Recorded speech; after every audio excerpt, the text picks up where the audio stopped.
আচ্ছা, লাস্ট ক্লাসে আপনারা কয়েকজন আমাকে বলেছিলেন যে টেক্সট কি হচ্ছে না হচ্ছে আমরা বুঝতে চাই। সো আমি সরাসরি কাহিনীর দিকে যাই, স্টোরির দিকে। কাহিনীটা আসলে আমরা যে প্রশ্ন উত্তরগুলো করব, যে প্রশ্নগুলো করব, কাহিনীর উপর বেস করি সব।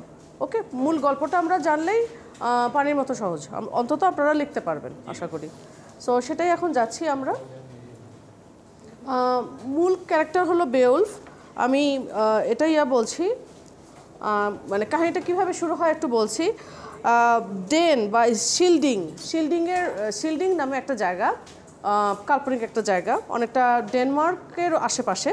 সেখানকার রাজা সিফসনের সন্তান ছিল কিং রথগার। এই যে সেকেন্ডে কিং রথগার। সো কিং রথগার ডেনমার্কে বেশ স্বাচ্ছন্দ্যের সাথে রাজত্ব করে আসছে। একবার তিনি তার প্রজাদের জন্য একটা বিশাল প্রমোদ কক্ষ বা মানে এটা একটা কী বলে, ফিস্টের জন্য যে রাজা বাদশাদের যে ব্যাপার স্যাপার, বিশাল একটা প্রমোদ কক্ষ তৈরি করলেন, যেখানে তারা এসে আনন্দ ফুর্তি করতে পারবে, যে কোনো প্রয়োজনে সবাই একসাথে মিলিত হতে পারবে। নাম দেওয়া হলো হিওরোট কেন্ডোস মাদার ড্রাগন, শিল্ড সিফসনের ছেলে বিউ। এখানে বোধহয় নাই হিওরোট। হ্যাঁ, কী সমস্যা?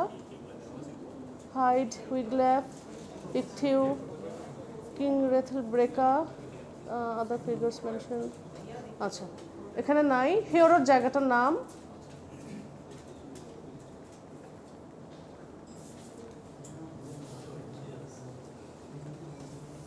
আচ্ছা, রথগার হিওরোট গেল।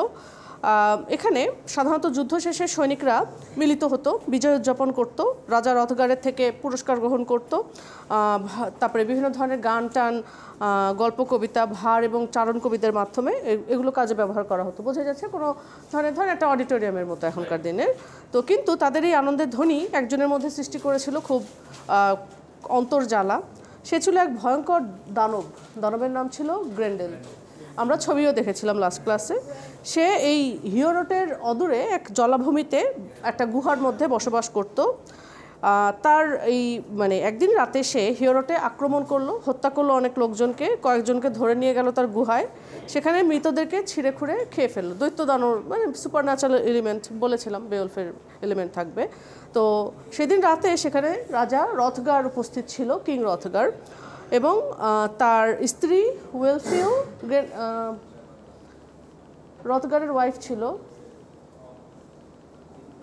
বানানগুলো জরুরি, সেই জন্য আমি এই যে WELTHEW, রথগারের ওয়াইফ। আনফার্ট কই গেল? নিচে আনফার্ট আর এসকিউয়ার নামে একটা ক্যারেক্টার ছিল। এরা দুজন ছিল সহচর। তো আনফার তার স্কিয়ার এই গ্রেন্ডেলের হাতে পড়লেও সে অল্পের জন্য বেঁচে গিয়েছে। গ্রেন্ডেলের অভাবে এভাবে মাস 6 মধ্যে প্রায় 10 বার ওই হিওরোটে আক্রমণ করে ব্যাপক ম্যাসিভ হত্যাকাণ্ড চালায় এবং তার গুহায় মানুষ ধরে এরকম ফিস্ট হচ্ছে। বানালো ফিস্টের জন্য হিওরোট হল, গ্রেন্ডেলই নিজে ফিস্ট করে বেড়াচ্ছে। তো রাজা রথগার একজন বীর বা একজন নায়কের বা একজন সেভিয়ার কে সেভ করবে, এটা নিয়ে খুব চিন্তিত হয়ে পড়লেন। এই সময় তাদের সাহায্যের জন্য সমুদ্রের অন্য পার থেকে আসে গিটের যে বেওলফ। গিটস বীর বেওলফ, তার সাথে সে 14 জন সহচর নিয়ে আসছে, মানে ফেলো বা তার ফলোয়ার আর কি। আর তার প্রধান যে সহচর ছিল তার নাম ছিল উইগল্যাফের বানানটা একটু দেখি।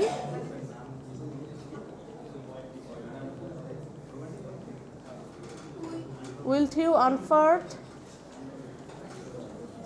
এসকিয়ারের নাম বলেছিলাম হাইগ্লাক, ওই যে উইগল্যাফ এসেছে প্রধান সহচর। আচ্ছা, আস্তে রাজা রথগার বেওলফের পিতা। এখন বেওলফের আরেকটা পরিচয় আছে। রাজা রথগার এবং বেওলফের বাবা, তারা দুজন বন্ধু ছিল। তো বেওলফের বাবার সাহায্যে একবার সে মানে উনি সেখানে রথগার বেওলফকে চিনতে পারে এবং খুশি হয় যে তুমি আমার বন্ধুর ছেলে।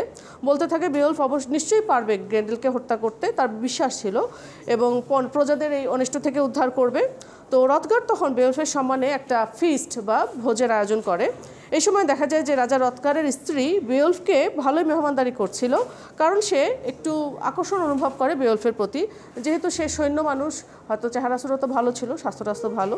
সো রথগার এটা যেটা হয় আর কি, রথগার আর তার স্ত্রীর আচ্ছা, রথগার আর তার স্ত্রীর সাথে এই কনভারসেশনের সময় বেওলফের বীরত্ব, তারপর গ্রেন্ডেলকে হত্যা করতে পারবে কি না, এগুলো নিয়ে যখন কথা বলছিল আনফার্ট, তখন আনফার্ট নামে একটা ক্যারেক্টার বলেছিলাম, রাজার সহচর, সে বেওলফকে উপহাস করে বলে যে সে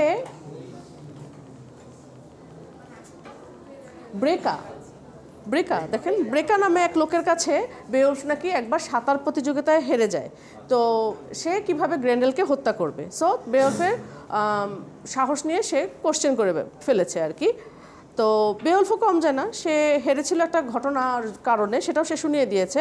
এরকম ছিল ব্যাপারটা, 5 দিন ধরে বেওলফ এবং সেই ব্রেকা একটা সাঁতার প্রতিযোগিতা, সুইমিং কম্পিটিশন, তো তারপর একটা প্রতিযোগিতা করছিল। তারপর তার পায়ে কোনো এক সাপের কামড়ে সে পানির নিচে চলে যায় বেওলফ। তো একটা সাপকে তার তরবারি দিয়ে আর মানে মারার পরে আরেকটা আসছে, এভাবে 9টা সাপ মারার পর বেওলফ অজ্ঞান হয়ে পড়ে। পরদিন সকালে সে সমুদ্রের তীরে বালিতে নিজেকে আবিষ্কার করে। এই ঘটনার ফলে সে এলাকাটা অন্য নাবিকের জন্য নিরাপদ হয়ে যায়। আস্তে আস্তে সে সাপগুলো মেরে সাফ করেছিল। তো আসলে সে অন্যদিকে চলে যায়, যার জন্য সে ওরকম করে হারায়নি, মানে যেহেতু হারা যে তার এখানে ব্যাপার আসে নাই। সো এই ঘটনা পাওয়ার পর তো বেওলফের সম্মান কমে না, বরং আরও বাড়ে। তো দুইজনের, বেওলফ এবং আনফার্টের মাঝে এরকম আরও অনেক ফাইট চলতে থাকে। যাই হোক, এক রাতে গ্রেন্ডেল আবার আসে, তাদের উপর হত্যাযজ্ঞ অ্যাজ ইউজুয়াল চালাতে থাকে।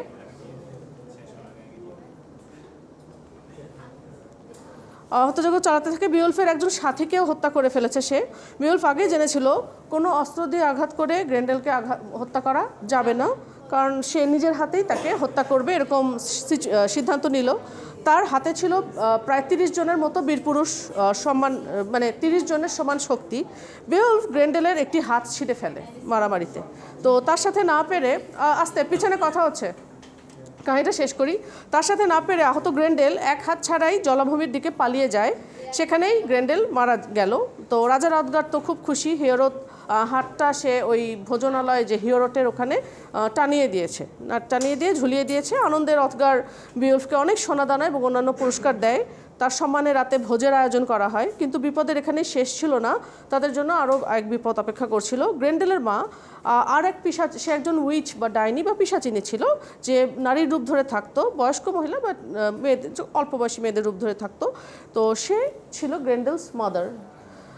সে প্রতিশোধ নিতে আসছিল। এক রাতে সে আবার ধ্বংসযজ্ঞ জ্বালায়। রথগারের আরেক প্রিয় একটা উপদেষ্টা ছিল যে স্কিওয়ার, তাকে ধরে নিয়ে গিয়ে হত্যা করেছে। তো স্কিওয়ারের হত্যার প্রতিশোধ নিতে গ্রেন্ডেল গ্রেন্ডেলের মায়ের পিছু নিয়েছে। লেকের কাছের খাড়িতে স্কিওয়ারের মাথাটা খুঁজে পাওয়া যায়। তো গ্রেন্ডেলের মা লেকের পানির ভিতরে তার গুহায় চলে গিয়েছে।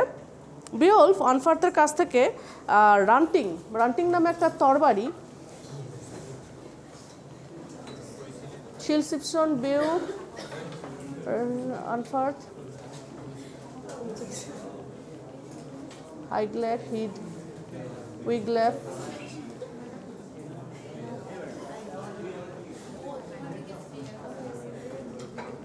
আচ্ছা, রান্টিংয়ের কথা এখানে লেখা নাই। রান্টিং এক ধরনের তলোয়ার, সে তলোয়ারটা দিয়ে মানে গ্রেন্ডেলের মায়ের পিছু পিছু চলে যায়। গ্রেন্ডেলের মা তার গুহায় তাকে নিয়ে যায় বেওলফকে। বেওলফ তাকে রান্টিং দিয়ে আঘাত করেও মহিলার কিছুই হচ্ছিল না, উল্টো গ্রেন্ডেলের মা তাকে ছুরি দিয়ে আঘাত করেছে। তো তবে বেওলফের দেহের যে একটা ঢাল বা বর্ম তো থাকে সৈন্যদের, সো এটা একটা বিখ্যাত এক কামারের হাতে তৈরি করা ছিল, সেটা বর্মটা উইল্যান্ড নামে এক কামার, যার কারণে গ্রেন্ডেলের মা বেওলফকে কোনো ধরনের ক্ষতি করতে পারেনি। একসময় সেখানে একটা ভারী তরবারি পায় বেওলফ, যেটা সাধারণ মানুষের পক্ষে উঁচু করাই সম্ভব ছিল না, বিকজ বেওলফের গায়ে 30 জন মানুষের শক্তি ছিল। তো এটি দিয়ে আঘাত করে বেওলফ তার মহিলার মেরুদণ্ড কাটতে সক্ষম হয়েছে। এই সময় একটা জাদুকরী একটা আলোয় গুহাটা ভরে উঠেছে এবং সেখানে গ্রেন্ডেলের মৃতদেহটাও সে খুঁজে পায় এবং অনেক ধন সম্পদও বেওলফ খুঁজে পেয়েছে।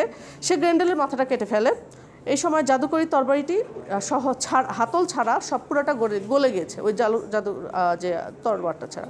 তো সে সম্পদগুলো না নিয়ে শুধু গ্রেন্ডেলের মাথা নিয়ে সে মানে হিওরটে ফিরে আসে। তো এখানে বোঝা যায় যে বেওলফের কোনো ধরনের ধন সম্পদের প্রতি লোভ ছিল না। তো এরপর ডেনরা অনেক খুশি হয়, রথগারটাকে আবার অনেক পুরস্কার দিয়ে পুরস্কৃত করে, তো তাকে ছেলের মতো মর্যাদা দেয়। তারপর এক দুঃখের সাথে সে গিটল্যান্ডে তাকে আবার, যেহেতু সে গিটল্যান্ড থেকে এসেছে বেওলফ, তাকে আবার ফেরত পাঠায়। গিটল্যান্ডে গিয়ে গিটল্যান্ড গিট হ্যাঁ হ্যাঁ GEAT হ্যাঁ, গিটল্যান্ডে গিয়ে রাজা হাইগ্ল্যাক এবং রানী হাইড তাদের সাথে দেখা করে। তাদের কাছে আচ্ছা, বেওলফ যেই জায়গার ছেলে সেই জায়গার নাম হলো গিটল্যান্ড, সেখানকার রাজা রানী হলো হাইগ্ল্যাক আর হিড। তাদের কাছে সব কিছু দেখা করে এবং তাদের সাথে তার কাহিনীগুলো বর্ণনা দিয়েছে, পুরস্কারগুলো সেগুলো দেখায়। সো এই রাজাও তাকে খুশি হয়ে অনেক পুরস্কার দেন আর কি। আর এরপর একসময় রাজা, যেই রাজার ইয়াতে হাইগ্ল্যাক, উনি শিফলিং নামক এক যোদ্ধা তাদের সাথে যুদ্ধে নিহত হন। তারপর তার ছেলে ক্ষমতায় বসে। এরপর ছেলেও যখন মারা যায় তখন বেওলফ গিটল্যান্ডের সিংহাসনে রাজা হিসেবে বসেন, বুদ্ধিমত্তার সাথে 50 বছর রাজত্ব করেন। সো বোঝা যাচ্ছে ততদিনে বেওলফের একটা বয়স হয়েছে, রাজ্যের অনেক উন্নতি হয়। তো তার রাজ্যের কাছেই কোথাও এক ড্রাগন একটা বিশাল সম্পদের স্তূপ করেছিল, সেটা সে পাহারা দিত। তো এক বুড়ো চোর সেখান থেকে একটা সোনার কাপ চুরি করে নিয়ে গিয়েছে। সো এর ফলে ড্রাগনটা রেগে যায়, এটাই স্বাভাবিক। সে একটা যে পাহারাদার, তার কাছ থেকে যদি কিছু চুরি যায় সে তো অবশ্যই রেগে যাবে। সো সে প্রতি রাতে ওই রাজ্যের সীমানায় ধ্বংস চালাতো আর কি, ধ্বংসযজ্ঞ বেওলফের রাজ্যের। বাড়িঘরে আগুন ধরিয়ে দেয়। একদিন বেওলফের ঘরেও আগুন ধরিয়ে দিয়েছে। বেওলফ ও তার সঙ্গীরা তাকে খুঁজতে খুঁজতে গুহার কাছে চলে আসে। বৃদ্ধ বেওলফ তাকে হত্যা করার চেষ্টা করে, কিন্তু তার যে তলোয়ার ছিল তাকে সেটা দিয়ে সে অত শক্তিশালী ছিল না, প্লাস বেওলফ বয়সও হয়ে গিয়েছে। এই সময় তার এক প্রিয় বন্ধু এবং সহচর উইগলাফের কথা প্রথমের দিকে পড়েছিলাম, তার সাহায্যে এগিয়ে আসে। দুইজন মিলে ড্রাগনটিকে হত্যা করেছে। কিন্তু এইদিকে ওই নিহত হওয়ার আগে ড্রাগনটি বেওলফকে এমনভাবে আঘাত করে যার ফলে কিছুক্ষণের মধ্যে বেওলফও মারা যায়। মারা যাওয়ার সময় সে তার বন্ধুর হাতে রাজ্যের ভার দিয়ে চলে যায় এবং তার ইচ্ছা অনুযায়ী সমুদ্রের তীরে তাকে সমাহিত করা হয় এবং সেই সাথে ধন সম্পদগুলোও কবর দেওয়া হয়। সো এখানে বোঝা যাচ্ছে যে গল্পটার সার্থকতা এখানেই, যে ওই সময় মানুষের কী ছিল, শৌর্যবীর্য, মানুষের যে যোদ্ধা মেন্টালিটি, তারা কতখানি পারদর্শী, সাহস তাদের কতটুকু, তাদের ধন সম্পদের প্রতি কোনো লোভহীন, নির্লোভ তারা মানুষ। তারপরে তারা বিয়ে শাদীরও তাদের ওগুলো চিন্তা ছিল না। সো এই জিনিসগুলোই মোটামুটি উঠে এসেছে বেওলফের কাহিনী। সো আমি এটার উপর বেস করেই ধরেন আমি প্রশ্নোত্তরগুলো ছোট প্রশ্ন দিব, আপনারা হোপফুলি সবই লিখতে পারবেন আশা করি আর কি, ইনশাল্লাহ। এটা গেল ক্যারেক্টার। হ্যাঁ, এই ক্যারেক্টারগুলো যেগুলো আমি পড়াচ্ছি, PDF দেখাচ্ছি, সব গ্রুপে দেব। শুধু গ্রুপে না, আপনাদের যে পোর্টাল আছে পোর্টালেও দেওয়া হবে। হ্যাঁ, আমার রেজিস্ট্রেশনই হয় নাই, অনও হয় নাই। আসতে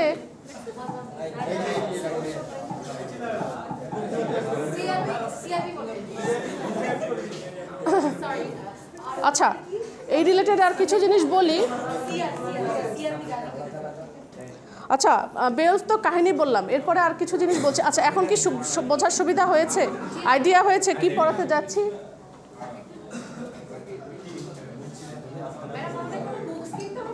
না,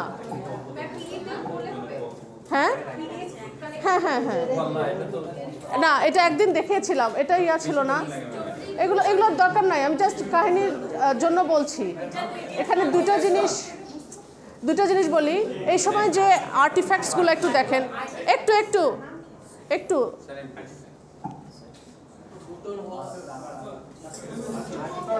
সাটন হু